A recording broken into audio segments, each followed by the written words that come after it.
V tomto videu jednotlivý kousky jsem pořídil ze značky Bershka až na jednu. Jako první vám ukážu tyto společenský kraťasy. Jako další jsem si pořídil toto kroplí balónový triko, který má ještě takový print vzadu. Prachy tady lítá z toho, no, to je super, že jo? Jako další toto kroplí mikinový tričko, viděli jste ho už v předchozím videu v černé variantě, takže jsem to koupil ještě v bílé. Jako další tuhle kroplou džísku, která má takhle vepředu kapsy plus ještě vzadu. A jako poslední jsem zavítal do obchodu Armani, kde jsem si vybral nové boty, má to takový zajímavý otevírání, je to vlastně taková taška.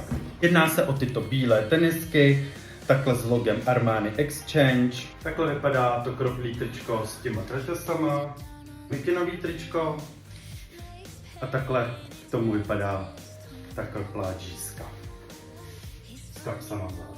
A tento outfit zakončím mým novým parfémem